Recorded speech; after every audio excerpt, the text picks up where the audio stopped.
నమస్తే, తెలుగు రాజ్యంకి స్వాగతం. నేను మీ సంధ్య. ప్రజెంట్ ఏపీలో గత కొన్ని సంవత్సరాలుగా మేబీ కూటమి కట్టినప్పటి నుంచి పవన్ కళ్యాణ్ గారు centre of the party, centre of the attraction అనేది ఎవరు అవునన్నా కాదన్నా అందరూ ఒప్పుకోవలసిన విషయము, నిజం కూడా. కాకపోతే ఈ మధ్య కాలంలో కాపులకు సంబంధించి కావచ్చు, డిప్యూటీ సీఎం పవన్ కళ్యాణ్ గారికి సంబంధించి కావచ్చు, అనేక విషయాల్లో పెద్ద ఎత్తున చర్చ అనేది జరుగుతుంది. అందులో మన టీవీకే పార్టీ విజయ్ గెలిచిన తర్వాత ఇంకా పెద్ద ఎత్తున ఈ చర్చ అనేది ఊపందుకుంటూ ఉంది. ఈ నేపథ్యంలో పవన్ కళ్యాణ్ గారికైనా మతిమరుపు ఉందా? గతంలో ఆయన ఇచ్చిన స్టేట్మెంట్లు ఏంటి, ఇప్పుడు ఇస్తున్న స్టేట్మెంట్లు ఏంటి, అసలు ఈయనకు మాట్లాడే పద్ధతి తెలీదా, ఏం మాట్లాడాడో ఈయనకు అసలు అర్థం కాదా అని రకరకాల మనం మాటలు వింటున్నాం. నిజంగానే అసలు పవన్ కళ్యాణ్ అంత పొటెన్షియల్ ఉన్న లీడరా? ఉంటే ఆయనను ఆయన ఎస్టాబ్లిష్ చేసుకోవడంలో మిస్టేక్ అవుతున్నారా, లేకపోతే ఆయనను ఎవరన్నా తప్పుదో పట్టిస్తున్నారా? ఆయన ఆవేశమే ఆయనకు ఏమన్నా పెనుముప్పు కాబోతోందా? ఏం జరుగుతుంది తెలుసుకునే ప్రయత్నం చేద్దాం. చరిత్రకారులు, సినీ రాజకీయ విశ్లేషకులు చిలగడ శ్రీకాంత్ గారు మనతో ఉన్నారు. ఆయన మాటలు. శ్రీకాంత్ గారు నమస్తే. నమస్కారం. ఒకటి సూటి ప్రశ్న. డిప్యూటీ సీఎం పవన్ కళ్యాణ్ గారు, అంతకుముందు పవర్ స్టార్ పవన్ కళ్యాణ్ గారు పొటెన్షియల్ ఉన్న లీడరా కాదా? ఇక్కడ ఆయనలో ఒక మానవీయ కోణం అనేది దాగి ఉంది, నిగూఢంగా దాగి ఉంది. ఆ మానవీయ కోణం ఎప్పటికప్పుడు ఆయనని మేలుకొల్పుతూనే ఉంటుంది. ఆ గాఢత వల్ల, తీవ్రత వల్ల ఆయనలో ఒక పోరాట పటిమ కలిగినటువంటి, ఒక తిరుగుబాటు మనస్తత్వం కలిగినటువంటి ఒక వేదాంతి దాగి ఉన్నాడు. ఒకసారి ఆయన జన్మదిన మహోత్సవం రోజు ఆయన కవిత రాసి పంపించాలని రాష్ట్ర చిరంజీవితో కోరితే రాసి పంపించాం. 2004లో అనుకుంటా. దానిలో అందడు ఆగడు నవరసాల జిమ్మడు, నిబిడీకృతమైన నవరసాల జిమ్మడు, అందడు ఆగడు ఎవరికి ఎప్పటికీ అర్థం కాడు అని రాశాను నేను. ఓకే. ఎవరికి ఎప్పటికీ అర్థం కాడు అని రాసేటప్పటికి ఆ పదాలు ఆయనకు చాలా నచ్చినాయి. వేదాంతిలా ఆలోచించే విరాగి, విరాగిలా ఆలోచించే నిగర్వి, నిగర్విలా ఆలోచించే మనస్వి, మనస్విలా మారిపోయే తపస్వి, ఇట్లా ఉంటాయి పదాలన్నీ. రాస్తే అభిమానుల జోరులో పవర్ ఉందని నిరూపించిన పవర్ స్టార్, ఇట్లా అభిమానులు తొలి ప్రేమలో పవర్ ఉందని నిరూపించిన పవర్ స్టార్, ఖుషీ ఖుషిగా నేడు అందుకో మా జోహార్, ఇట్లా రాసి దాంట్లో ఈ పదాలన్నీ ఎవరికి ఎప్పటికీ అర్థం కాడు అని చెప్పి రాసిన, ఎవరికి ఎప్పటికీ అర్థం కాడని ఆయన బాగా నచ్చి నన్ను పిలిపించుకొని మాట్లాడాలని అనుకున్నారు. వైజాగ్లో పవన్ కళ్యాణ్ గారు జన్మదిన మహోత్సవాలు అక్కడ అభిమానులు నిర్వహించిన నేపథ్యంలో అక్కడికి వెళ్ళి తిరిగి వచ్చిన క్రమంలో ఆ రోజు అలసిపోయిన కలవల రాష్ట్ర చిరంజీవి ప్రతినిధులు కలిసి ఇచ్చారు. ఎవరు రాశారని అడిగితే చెప్పారంట. అలా ఏంటంటే ఆయనలో ఒక మానవీయ కోణం దాగుంది. అది ఆయన చేగువేరా గురించి చెప్పిన, సుభాష్ చంద్రబోస్ గురించి చెప్పిన, భగత్ సింగ్ గురించి చెప్పిన, ఇవన్నీ దేశం కోసం ఒక తల్లడిల్లిపోయే మొదటి పిచ్చివాడిని నేను, దేశం కోసం చచ్చిపోవాలనుకుంటే చచ్చిపోయేటటువంటి వాడిని నేనే అనేటటువంటి ప్రకటనలు కూడా ఆయన చాలా వేదికల మీద చేశారు. అలాగే పవనిజం తెలుగులో ఏదైతే ఆయన భావాలు ఏవైతే ఉన్నాయో, ఆయన సినిమా హీరోగా 1996 అక్కడమ్మ ఇక్కడబ్బాయితో మొదలై ఆయన 2014లో జనసేన స్థాపించే లోపు ఆయన రాజకీయ పార్టీ నెలకొల్పుతారని తెలియదు. 2013 డిసెంబర్లో పవనిజం తెలుగు వేదాంతము కాదు, వ్యక్తిత్వ వికాసము కాదు అని ఒక పుస్తకం రాయటం జరిగింది. ఎవరు రాశారని అడగలేదు మీరు, ఎలాగో చెప్తారు.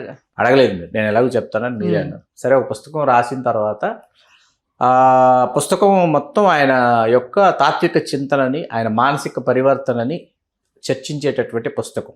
మనం ఏం చేసామంటే 18 సంవత్సరాలు 96 ఆయన హీరోగా వచ్చిన రోజు నుంచి ఈ అత్తారింటికి దారేది పూర్తి అయిపోయేంత వరకు ఆయన ఎప్పుడెప్పుడు ఎక్కడెక్కడ ఏం మాట్లాడారో ససాక్ష్యాలతో రికార్డ్ చేశాను. నేను రికార్డ్ చేశాను, నా దగ్గర ఉంది. అండ్ నేను ఆయన ఏం మాట్లాడాడో రికార్డ్ చేశాను.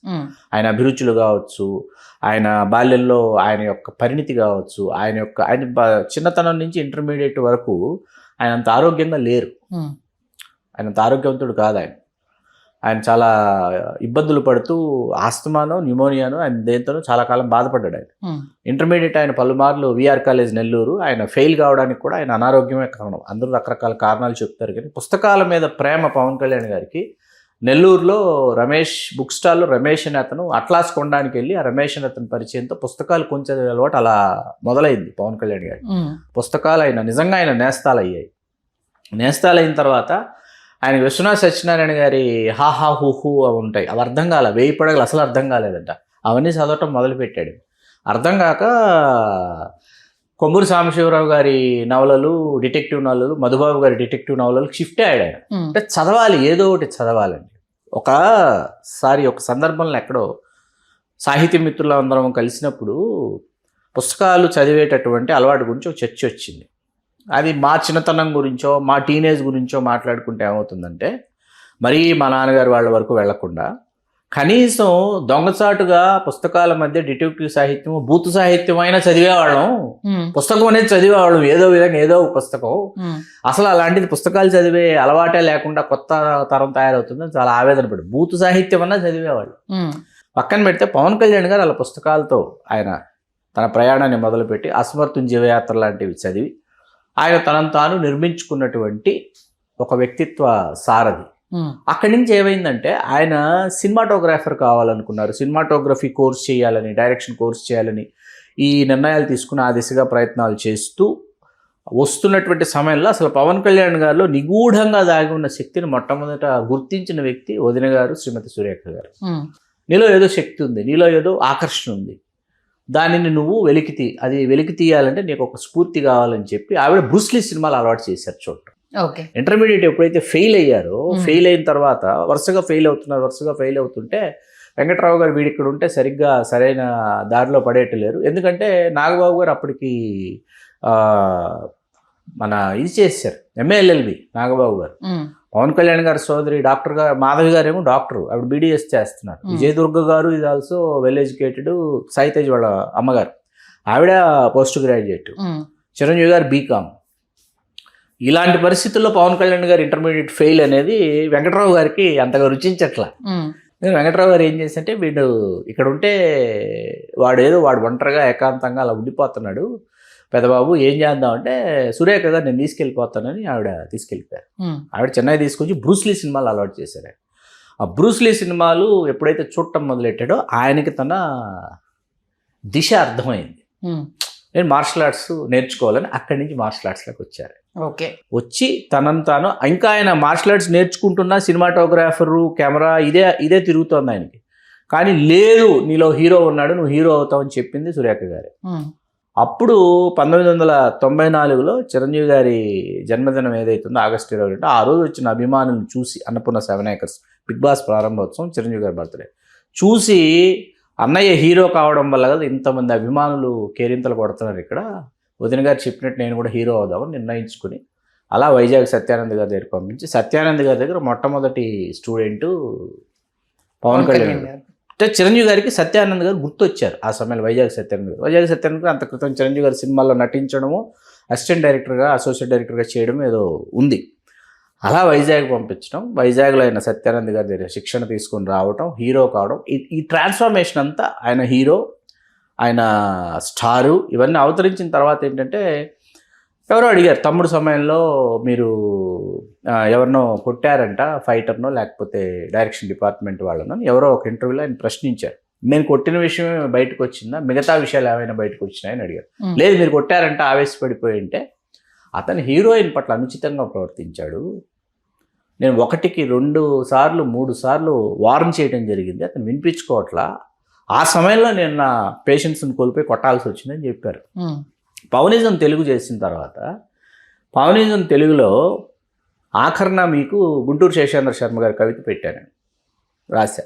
ఇది 2013లో వచ్చి 2014 మొదటి సభ అయిపోయింది నోవాటెల్ హోటల్లో అయిపోయింది.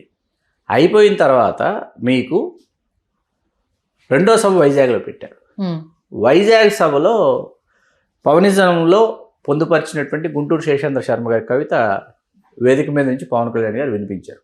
సముద్రం ఒకటి కాళ్ళ దగ్గర కూర్చుని మొరగదు, తుఫాను గొంతు చిత్తం అనడం ఎరుగదు, నేనంతా పర్వతం ఎవడికి వంగి సలాం చేయదు, నేనంతా పిడికిడి మట్టే కావచ్చు కానీ కలమెత్తితే నాకు ఈ దేశపు జెండాకున్నంత పొగడుంది అనేటటువంటి ఆ సారాంశం ఆ రోజు ఆయన యాజిటీస్గా చెప్పడం. ఇవన్నీ ఏంటంటే సంజయ్ గారు, మీరు వేసినటువంటి ప్రశ్న ఏంటంటే, ఏం ప్రశ్న వేశారు మీరు?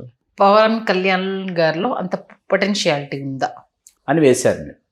ప్రజారాజ్యం సమయంలో ఆయన అక్కడ మీకు ఒకసారి చాలా పెద్ద ప్రమాదం ఒకటి జరిగింది మనకి పాత బస్తీలో, మొత్తం ఇళ్ళు తగలబడిపోయాయి, గుర్తుందా ఒకసారి మీకు?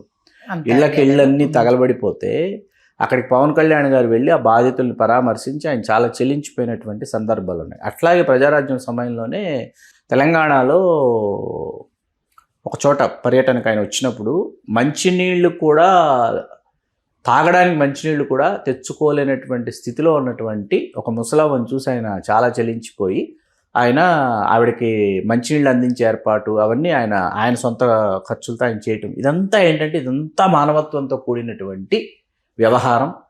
మన మనసుకు నచ్చినటువంటి మనకు నచ్చినటువంటి విధంగా మనం ప్రవర్తించేటటువంటి యొక్క మన వ్యక్తిత్వం ఇది మీకు రాజకీయాల్లోకి మనం పూర్తి స్థాయిలో వచ్చిన తర్వాత, రాజకీయాల్లో పూర్తి స్థాయిలో మనం ప్రయాణం చేయడం మొదలుపెట్టిన తర్వాత ఏంటంటే అన్నీ ఇక్కడ సాధ్యపడవు. మీరు చెయ్యాలనుకున్నా మీరు చేయలేనటువంటి పరిస్థితులు వస్తాయి. చేగువేరా కాస్త సనాతన ధర్మం వైపు ప్రయాణించాల్సి వస్తుంది రాజకీయాల కోసం. పొత్తు ధర్మంలో భాగంగా కావచ్చు, కొన్ని వర్గాల కోసం కావచ్చు, కొన్ని వర్ణాల కోసం కావచ్చు, కొన్ని ప్రాంతాల కోసం కావచ్చు, కొన్ని కులాల కోసం కావచ్చు.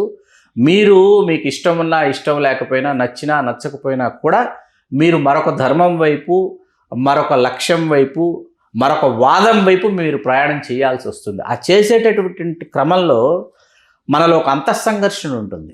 మానసికంగా మనం చాలా సంఘర్షణ చెందుతాం. మనం ఇది కాదు కదా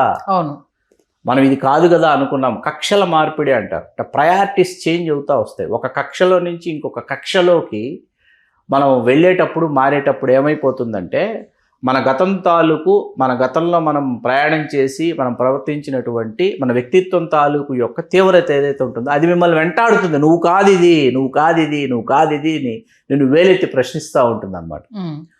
ఆ సంఘర్షణని పవన్ కళ్యాణ్ గారు ప్రస్తుతం ఎదుర్కొంటున్నాడు.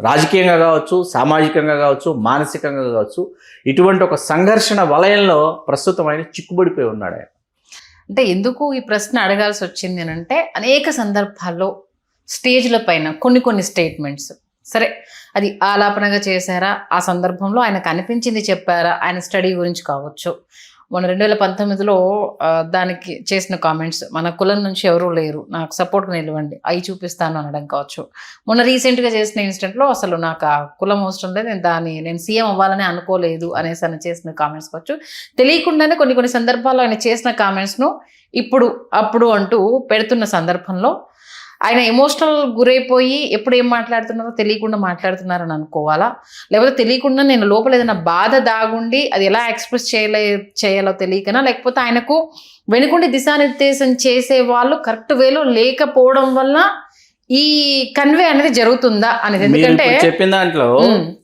ఆయనకి సూచనలు ఇస్తున్న వాళ్ళల్లోనూ, సలహాలు చెప్తున్న వాళ్ళల్లోనూ వాళ్ళు అంత ఇంటలెక్చువల్స్ కాదు, అసలు ఇంటలెక్చువల్సే కాదు, పేర్లు ఇక్కడ అవసరం.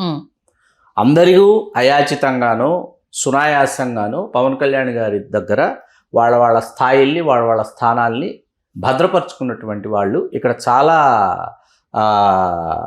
విన్ సిచ్యువేషన్ లాంటి ఒక పరిస్థితి. పవన్ కళ్యాణ్ గారైనా, పవన్ కళ్యాణ్ గారు చుట్టూ ఉన్నటువంటి వాళ్ళదైనా కూడా ఏంటంటే వాళ్ళను విడిచిపెడితే వీరు ముందుకు సాగలేరు, వీరిని విడిచిపెడితే వీళ్ళు మనుగడ సాగించలేరు. అటువంటి ఒక పరిస్థితి అక్కడ ఉంది. అంటే మీకు గతంలో ఆయన కామన్ మ్యాన్ ప్రొటెక్షన్ ఫోర్స్ అని ఒకటి స్థాపించారు. అవును, శ్రీజ ఇన్సిడెంట్ తర్వాత ఆ రోజు ఆ పోలీస్ స్టేషన్ సంఘటన ఏదైతే ఉందో, పోలీస్ స్టేషన్ సంఘటన దగ్గర నుంచి కూడా ఇంటి వరకు ఇంట్లో ఆల్మోస్ట్ ఆల్ ప్రయాణం చేసినటువంటి వాడిగా ఆయన ఆ రోజు అక్కడ కూర్చుని ఇచ్చిన ప్రసంగం సాక్షిగా వెలుపలికి వచ్చి ప్రెస్ను ఉద్దేశించి మాట్లాడినటువంటి సాక్షిగా ఏంటంటే ఆయనకి అప్పటికప్పుడు ఏంటంటే ఒక భావావేశం ఆయనలో పెళ్ళుబుక్కింది. అప్పటికప్పుడు అసంకల్పిత ప్రతీకారచర్యలాగా పెళ్ళుబుకి ఆయన తన దగ్గర ఉన్న లైసెన్స్డ్ రివాల్వర్ని తీసుకొచ్చి పోలీస్ స్టేషన్లో అప్పచెప్పి పోలీస్ స్టేషన్ నుంచి తిరిగి ఇంటికి వచ్చి ఇంట్లో ఆయన ఫేస్ చేసినటువంటి ఇది కావచ్చు, వెలుపలికి వచ్చి ప్రెస్ని అడ్రస్ చేస్తూ మాట్లాడినటువంటి అంశాలు కావచ్చు, ఆయన అప్పటికప్పుడు వెలుబుచ్చింది కామన్ మ్యాన్ ప్రొటెక్షన్ ఫోర్స్. ఏంటి ఇప్పుడు కామన్ మ్యాన్ ప్రొటెక్షన్ ఫోర్స్ యొక్క దీన్ని వ్యవస్థాపించడం యొక్క ఉద్దేశం ఏంటి, దీని లక్ష్యాలు ఏంటి, అప్పటికప్పుడు ఆయనకు అనిపించి ఈ రాష్ట్రం ఈ దేశం ఏదో అయిపోతుంది, దీన్ని నేను వెంటనే సరిదిద్దేయాలి, వెంటనే నేను గాడిలో పెట్టేయాలి అనేటటువంటి ఒక భావావేశ నిర్ణయం. అది నిర్ణయం తీసుకున్న తర్వాత కొంతమంది విరాళాలు ఇచ్చారు, కొంతమంది చందాలు పంపించారు, చాలా వరకు వాటిని ఆయన వెనక్కి తిరిగి ఇచ్చేశారు. ఆయన ఓన్గానే పెట్టుకుంటానని చెప్పేసి వాటిని వెనక్కి తిరిగి ఇచ్చారు. ఆయన ఇచ్చారు. అది అట్లా అది తర్వాత మీకు కామన్ మ్యాన్ ప్రొటెక్షన్ ఫోర్స్ ఒక నెల్లాళ్ళ పాటు చాలా యాక్టివ్గా ఉంది. యాక్టివ్ ఇన్ సెన్స్ ఏంటంటే ఈయన ఎప్పుడైతే ప్రకటించేశారో మీకు రాష్ట్ర వ్యాప్తంగా ఏంటంటే తండోపతండాలుగా ప్రజలు బయలుదేరి రావటం మొదలుపెట్టారు. మా సమస్య ఇది, మా అమ్మాయికి పెళ్లి కావట్లేదు, మా వాడు చదువుకునే ఉద్యోగం లేదు, మా పరిస్థితి ఇది, మా ఇది ఇంక కొనసాగుతుంది. ఇదేంటంటే మనం ప్రభుత్వంలో ఉన్నామా లేకపోతే సామాజిక సంస్థ ఏమైనా నెలకొల్పుతున్నామా, దీని యొక్క ఎజెండా ఏంటి అసలు? ఫస్ట్ మనం ఏమన్నా ఆశ్రమం ఏమైనా మొదలు పెడుతున్నామా, విద్యా సంస్థ ఏదైనా మొదలు పెడతాం, మనకు ముందు స్పష్టత ఉండాలి. స్పష్టత లేకుండా చేసినటువంటి ఒక ప్రకటన. ఈ నెల్లాళ్ళు ఏమైందంటే సొంత సామాజిక వర్గంలోనే చాలామంది మేధావులు, చాలామంది ముఖ్యులు అన్న వాళ్ళందరూ కూడా పవన్ కళ్యాణ్ గారిని కలిశారు. వీరితో పాటు సొంత సామాజిక వర్గంతో పాటు మొన్న మధ్య వెళ్ళిపోయిన రాజు రవితేజ్ గారు కావచ్చు, లేకపోతే ఇవాళ ఇక్కడ తెలంగాణ రాజకీయాల్లో చాలా యాక్టివ్గా ఉన్నటువంటి దాసోజు శ్రవణ్ గారు కావచ్చు, కవి సిద్ధార్థ గౌడ్ గారు కావచ్చు, సరే బడే రవికిరణ్ బాబు గారు, ముత్యాల సత్యబాబు గారు, వగైరా, కాసేపు రాము యాదవ్, వీళ్ళందరినీ మనం స్వామినాయుడు గారు, కాసేపు వీళ్ళందరినీ పక్కన పెడితే చాలామంది సామాజిక వర్గంలో ఉన్న ముఖ్యులందరూ కూడా వచ్చి ఆయనకి హితోపదేశం లాంటిది చేయడం మొదలుపెట్టారు. మన సామాజిక వర్గం ఇట్లా కొనాలి, మన సామాజిక వర్గం ఇట్లా మనల్ని ఇచ్చేసేసారు, మనల్ని అది చేసేసారు. ఇవన్నీ ఆయన అప్పటి నుంచి వినటం మొదలుపెట్టి ప్రజారాజ్యం అయిపోయింది. ప్రజారాజ్యం తర్వాత జనసేన వచ్చింది. జనసేన 3 ఎన్నికల్లో జనసేన పాల్గొంది. ఒక ఎన్నికల్లో అభ్యర్థులు లేరు, 2 ఎన్నికల్లో సొంతంగా పోటీ చేశారు, 3 ఎన్నికల్లో మన విజయం సాధించారు. మీకు ప్రతి దశలోనూ పవన్ కళ్యాణ్ గారు ఎవరో ఒకరు సామాజిక వర్గం యొక్క అంశాలు తీసుకొచ్చి ఆయనతో మాట్లాడుతూ ఉంటారు. మీకు వినగ ఏమైపోతుందంటే విసుగు వచ్చేస్తుందండి. ఈ రోజు మీరు కలిసి చెప్పారు, నిన్న నేను కలిసి చెప్పారు, రేపు మన కెమెరామెన్ వెళ్ళి కలిసి చెప్పాడు, అదే విషయం చెప్తాడు. కొత్త విషయం తెలుస్తుందేమో అని అనుకుంటారు. కొత్త విషయం ఉండదు. మీకు కామన్ టాపిక్ వంగవీటి మోహన్ రంగారావు గారు హత్య పలానా సమయంలో పలానా ప్రభుత్వ సమయంలో జరిగిన నాటి నుంచి మొదలు పెడతాడు. అది ఆయనకు ఆల్రెడీ తెలుసు. మీకు అర్థమైంది కదా? అవును. నాకు తెలిసి ఇవన్నీ మీరు పదే నాకు చెప్పకండి. మనం వ్యూహాత్మకంగా ముందుకు వెళ్తున్నాం, వ్యూహాత్మకంగా పావులు కదుపుతున్నాము, మనము పాలనలో భాగస్వాములు అయ్యాము, మన వాటా మనం దక్కించుకోవడానికి కొంత సమయం పడుతుంది, కొంచెం వేచి చూడండి అని ఆయన ప్రయత్నం ఆయన చేస్తున్నారు. మధ్యలో హెల్త్ ఇష్యూస్ వచ్చాయి. హెల్త్ ఇష్యూస్ క్రితం సినిమాలు పూర్తి చేయాల్సి వచ్చింది. వాటికి కేటాయించిన సమయం వాటికి కేటాయించడం జరిగింది. ఇత్యాది ఇన్ని అంశాల మధ్య ఏమైపోతుందంటే ఒక నాయకుడైనా ఒక వ్యక్తి అయినా లేకపోతే అతని మీద ఇంత ఒత్తిడి పెడితే ఏమవుతుందంటే అతను ఒక్కసారిగా తిరుగుబాటు చేయడం మొదలు పెడతాడు. ఆయన సనాతన ధర్మం వైపు వెళ్ళినటువంటి పవన్ కళ్యాణ్ గారిలోని అసలైన నిజమైన చేగువేర బయటకు వచ్చాడు. మెయిన్ ఏంటంటే నిజంగానే అంత సమర్థత లేనివాడా, అంత పవర్ లేనివాడా అంటే కాదు. 2014లో ఆయన పిలుపు మేరకే కూటమి అధికారంలో విజయం రావడం సాధించింది. సరే అనేసి 2019లో ఆయన ఆవేదనలో ఆ బాధలో నిజంగానే ఆయన మాట్లాడడంలో ఒక కారణం ఉంది. అఫ్ కోర్స్ అంటే ఆయన సీరియస్గా తీసుకెళ్ళగలిగాడా లేదా అనేది మరో కోణం కూడా ఉంది. అది కూడా మనం కాదనలేము. కాకపోతే 2019లో ఒంటరిగానే వచ్చారు. క్లారిటీ లేకపోవడం వలన నమ్మించలేకపోయారా, లేకపోతే ఈయనకు లైన్ లేదనుకున్నారా, ఇప్పుడున్న పరిస్థితుల్లో ఈయన వైపు వెళ్తే కరెక్ట్ కాదనుకున్నారా, ప్రజల తీర్పు అనేది చూసాం. 2024కి వచ్చేసరికి అవునన్నా కదన్నా కీ రోల్ ఈయన. ఇప్పటికీ ఆ విషయాన్ని అవతల వాళ్ళు ఒప్పుకోకపోయినా రాష్ట్రం అంతా పవన్ కళ్యాణ్ గారు ఉండబట్టే అంత క్లీన్ స్విప్ మెజారిటీ అనేది అందరూ ఒప్పుకునేది. ఇంత సమర్థత ఉన్న లీడరు రేపు దిక్సూచిగా నిలబడాలి అనుకుంటున్న తరుణంలో ఎందుకు బ్యాలెన్స్ అనేది రావట్లేదు అనేది? అంటే ప్రధానంగా ఇక్కడ సరైనటువంటి రాజకీయ సలహాదారులు లేకపోవడం అండి. అస్సలు రాజకీయ సలహాదారులు సరైన విధంగా ఆయనని సవ్య దిశలో ఆయనని సాగనివ్వటం లేదు. అది ఒకంత బాధాకరమైన అంశం. అట్లాగే ఏంటంటే ఆయన సర్వతంత్ర స్వతంత్రుడిగా తనను తాను భావించడం ఒకటి. ఆయన ఇంట్రావర్టా ఎక్స్ట్రావర్టా అర్థం అవ్వదు ఒక్కొక్కసారి. తెలుగులో మాట్లాడాలనుకుంటే అంతర్ముఖుడు బాహ్యముఖుడు 2 కదా, ఆయన ఏకోన్ముఖుడు. ఆయన మీకు అర్థమైందా? ఒకటి సరే, ఆయన ఏకోన్ముఖుడు. మొన్న జరిగిన ప్రెస్ మీట్లో ఆయన ఎంత సరదాగా మాట్లాడారు, ఎంత ఆయన మాట తిరిగి వచ్చి నవ్వించిన విధానం సెటైర్ లేయడం చాలా బాగుంటుంది. అదే సెటైర్ లేయడం కావచ్చు చూసి ఇది కదా పవన్ కళ్యాణ్ అనిపిస్తుంది. మరి ఇంకొక సభలో కామ్గా కూర్చున్నప్పుడు మొన్న చూసిన పవన్ కళ్యాణ్ గారు ఈయనేనా అనిపిస్తుంది. మీరు అన్న దాన్ని ఇందాక బిరాగిలా ఆలోచించే తపస్విలా ఆలోచించే మనస్విని ఎందుకన్నానంటే, మీకు ఈటీవీ వాళ్ళ వార్షికోత్సవాలకి రామోజీరావు గారు వీరిని ఆహ్వానించారు. అవును, రామోజీరావు గారు ఆహ్వానిస్తే దాసరి నారాయణరావు గారు కూడా ఉన్నారు ముఖ్య అతిథిగా తెలుసు పవన్ కళ్యాణ్ గారికి. పవన్ కళ్యాణ్ ఇప్పుడు ఆ విజువల్స్ మీరు వేళ చూస్తే ఇంత పెద్ద దాసనారాయణరావు గారు, రామోజీరావు గారు దగ దగ దగ దగ దగ ధవళ వస్త్రాలతో వెలిగిపోతున్నారు. ఈయన అప్పుడే ఏదో తపస్సమాధిలో నుంచి మోడర్న్ ఋషి అంటారే ఆ ఒక టాప్ అంతే, మళ్ళీ దాని టీ షర్ట్ ఆ టాప్ కూడా అర్థం అవ్వదు. అది ఇంత పెద్ద జుట్టు వెళ్ళి వాళ్ళ ఇరువురు సరసన కూర్చున్నప్పుడు ఏంటంటే అనిపిస్తుంది ఆయన ఏంటి ఇప్పుడు ఇలా వెళ్తే మనల్ని ఎవరైనా, ఆయనకి ఒక చిన్న బద్ధకం ఉందండి. అది ఆయన చాలాసార్లు చాలా ఇంటర్వ్యూస్ లో చెప్పారు. ఈ కీప్ ఆన్ షూట్స్ లో షేవ్ చేసి ఆ తర్వాత నాన్ స్టాప్ గా ఆయన పెంచేస్తారనమాట. కాదు మీరు అన్న దాని పరంగా సినిమాల పరంగా మీరు ఎలా అయినా ఉండండి, కానీ ఆయన ఒక మాట అన్నారు, ఆయన అందరి వాడే కాదని అన్నట్ల. సినిమాల పరంగా జన సైనికులు ఒక కులం వల్ల ఆయన పైకెత్తారంటే కాదు, కానీ ఒక కులానికి దిక్సూచిగా అవునన్నా కదా. ఎందుకంటే కొన్ని దశాబ్దాలుగా అన్ని వర్గాలకు సంబంధించి ప్రాతినిధ్యం వహించారు, మన వైపు నుంచి లేదు. ఒక లీడర్ వచ్చినప్పుడు ఆయనను దిక్సూచిగా ఆ కులం అనుకుంటుంది, దాంట్లో తప్పలేదు. కానీ ఆయనతో పాటు అందరూ అనుకుంటున్నారు అన్న ఈ చిన్న లాజిక్ మిస్ అవుతున్నారు ఎక్కడైనా అనేసని దీన్ని అంగీకరించాలి. ఇప్పుడు ఆయన వైపు నుంచి ఆయన చెప్తున్నారు, అందరూ కలిసి వస్తేనే రాజ్యాధికారం, అన్ని కులాలు కలిసి మనల్ని సమాదరిస్తేనే సాధ్యం అవుతుంది. అది మీరు ముఖ్యమంత్రి అవుతానని చెప్పండి అని అంటున్నారు. మీరే ముఖ్యమంత్రి అవుతామని చెప్పండి, మీరే ఒంటరి పోరాటం చేస్తారా, లేకపోతే మీరు భాగస్వామ్యంలోనే ఉండండి, మిమ్మల్ని ఇప్పటికిప్పుడు తెగతెంపులు చేసుకుని వచ్చేయమని చెప్పట్లా. మీరు ముఖ్యమంత్రి అవుతారా చెప్పండి, మేము వీళ్ళతో ఈ సామాజిక వర్గాలతో విసిగిపోయాము, మీరు ముఖ్యమంత్రి అయితే మీ సామాజిక వర్గానికి అందేటటువంటి ఫలాలు అందుతాయి, మిగతా శ్రామిక కార్మిక కర్షక కులాలు పీడిత తాడిత బడుగు బలహీన వర్గాలు ఎవరైతే ఉన్నారో వాళ్ళందరికీ కూడా న్యాయం జరుగుతుంది అని మేము ఎదురు చూస్తున్నాం మీ రూపంలో అనేది వాళ్ళ వైపు నుంచి వినిపించేటటువంటి ఒక ఆక్రందన అర్థం చేసుకోవాలి. మీకు ఆక్రందనలు మీకు అర్థం కావటం లేదు, మీకు ఈ నిస్సహాయుల యొక్క గుండె చప్పుళ్ళు మీకు అర్థం కావటం లేదంటే మాత్రం కాస్త సాధ్యం అవుతుంది. ఓకే, అది తర్వాత ఏం చెప్పదలుచుకున్నారు మరి? అంటే చెప్పాను కదా, కాపు సామాజిక వర్గం వస్తున్న డిమాండ్ కావచ్చు, మిగతా వాళ్ళకు ఆహారం ఇవ్వకుండా రేపు ఈయన మా దిక్సూచి అనేసని ఏపీ ప్రజలే కావచ్చు, కాపు కులస్తులే కావచ్చు, ఎవరైనా ఒట్టోరట్ మేబీ పవన్ కళ్యాణ్ గారి దగ్గర నుంచి ఇది పర్టికులర్ గా ఎక్స్పెక్ట్ చేస్తున్నారు అనేసి అంటే ఏం చెప్తారు? వాళ్ళు ఆయన్ని ముఖ్యమంత్రి కావాలని కోరుకుంటున్నారు.